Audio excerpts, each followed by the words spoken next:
တော့ကျွန်တော်တို့ကွန်ပျူတာမှာ installation လုပ်တဲ့ကျွန်တော်တို့ open level software သုံးပြပုံဖြစ်ပါတယ်ကျွန်တော်တို့ installation လုပ်ထားပြီးသား open level software လေးကိုကျွန်တော်တို့အရင်ဆုံးဖွင့်ထားပေးလိုက်ရင်ရပါတယ်အခုကျွန်တော်ပြောမယ့်အချက်လက်လေးကတော့အခြေခံအချက်လက်လေးပဲဖြစ်ပါတယ်ကျွန်တော်တို့ဒီ open level နဲ့ပတ်သက်ပြီးတော့အသုံးပြုပုံလေးကိုထပ်ပြီးလေ့လာခြင်းနဲ့ဆိုလို့ရှိရင်လည်းပဲကျွန်တော်တို့ online နေမှာဖြစ်တဲ့ YouTube မှာတစ်ဆင့်ဖတ်ရောက်လေ့လာလို့ရပါတယ် level ရဲ့သဘောတရားအတိုင်းပဲကျွန်တော်တို့ကဒီ software လေးတွေပဲပြောင်းသွားတာပါသူ့ရဲ့အခြေခံသဘောတရားလေးက software ဖွင့်တဲ့အချိန်မှာကျွန်တော်တို့ file အသစ်ကိုတောင်းပေးရပါမယ်ကျွန်တော်တို့ file အသစ်ကိုတောင်းတဲ့အချိန်မှာကိုလိုချင်တဲ့ဒီနာမည်ကိုပေးလို့ရပါတယ်နာမည်ပေးပြီးတဲ့အချိန်မှာကျွန်တော်တို့ကဒီမိမိအသုံးပြုတဲ့ level ရဲ့အရွယ်အစားကိုကိုယ်တိုင်သိဖို့လိုပါတယ်မိမိတိုက်တဲ့ level ရဲ့အရွယ်အစားကဘယ်လောက်လဲကျွန်တော်တို့အလျားအရင်ထည့်ပါပြီးတဲ့အခါမှာအနံကိုထည့်ပါကျွန်တော်တို့ယခုဗီဒီယိုပါပြမယ်ဆိုလို့ရှိရင်ကျွန်တော်တို့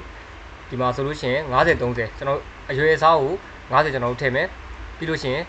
အမြင့်ကိုကြတော့30လို့ထည့်မယ်ကျွန်တော်တို့ unit တွေကတော့ဒါတွေနဲ့ပတ်သက်လို့ရှိရင်တော့ကျွန်တော် millimeter unit ပဲဖြစ်ပါတယ်အဲ့တော့ကျွန်တော်တို့ဒီထဲမှာထပ်ပြီးတော့ပြောစရာရှိတာက create ဆိုတဲ့ clause လေးကိုမနှိပ်ခင်မှာကျွန်တော်တို့ဒီဘက်မှာ column ဆိုတဲ့ဟာလေးပြောစရာရှိပါတယ်မိမိအသုံးပြုတဲ့ level ဒီ1 column ဖြစ်ခဲ့လို့ရှိရင်တော့ဒီနေရာကိုပြင်ဆင်စရာမလိုပါဘူးဒါပေမဲ့မိမိအသုံးပြုတဲ့ level ဒီ2 column ဖြစ်ရင်ဖြစ်မယ်3 column ဖြစ်ရင်ဖြစ်မယ်ဆိုဒီနေရာလေးမှာ1 2 3ပြောင်းလဲပေးဖို့လိုပါတယ်ပြောင်းလဲမပေးဘူးဆိုလို့ရှိရင်တော့ label ထွက်လာတဲ့အချိန်မှာ3 column ထည့်ထားတော့ level ထွက်လာတဲ့ printer ထဲမှာပုံစံကတော့အလဲ row တစ်ခုတည်းပဲထွက်လာမှာဖြစ်ပါတယ်ကျွန်တော်တို့အောက်ဘက်မှာရှိတဲ့ဟာလေးကတော့မလိုတော့ပါဘူး advanced setting ကတော့ကျွန်တော်ပြီးလို့ရှိရင် create ဆိုတဲ့ clause ကိုကျွန်တော်နှိပ်ပါမယ်ကျွန်တော်နှိပ်ပြီးတဲ့အချိန်မှာကျွန်တော်တို့ template view လေးပေါ်လာတယ်ဒီထက်ထဲမှာကျွန်တော်တို့ client တွေရဲ့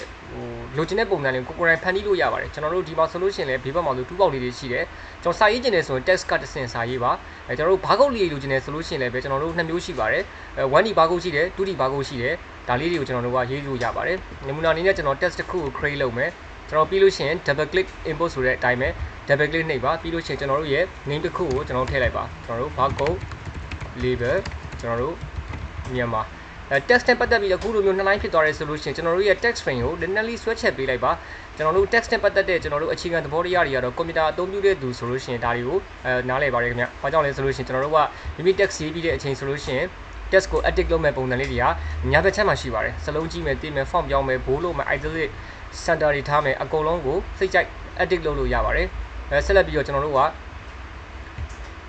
ဘာကုတ်ထည့်မယ်ဆိုလို့ရှိရင်ကျွန်တော်တို့ 1D ကိုကျွန်တော်ယူလိုက်ပါမယ်ယူပြီးကျွန်တော် create ချက်ချလိုက်ပါမယ်အလားတူပဲကျွန်တော်တို့ကဘာကုတ်လေးကိုလည်းပဲကျွန်တော်တို့ edit လုပ်ချင်တယ်ဆိုလို့ရှိရင်သူ့ကိုညာဘက်ချက်မှာရှိတဲ့ဒီဘက်မှာဒီဘာကုတ်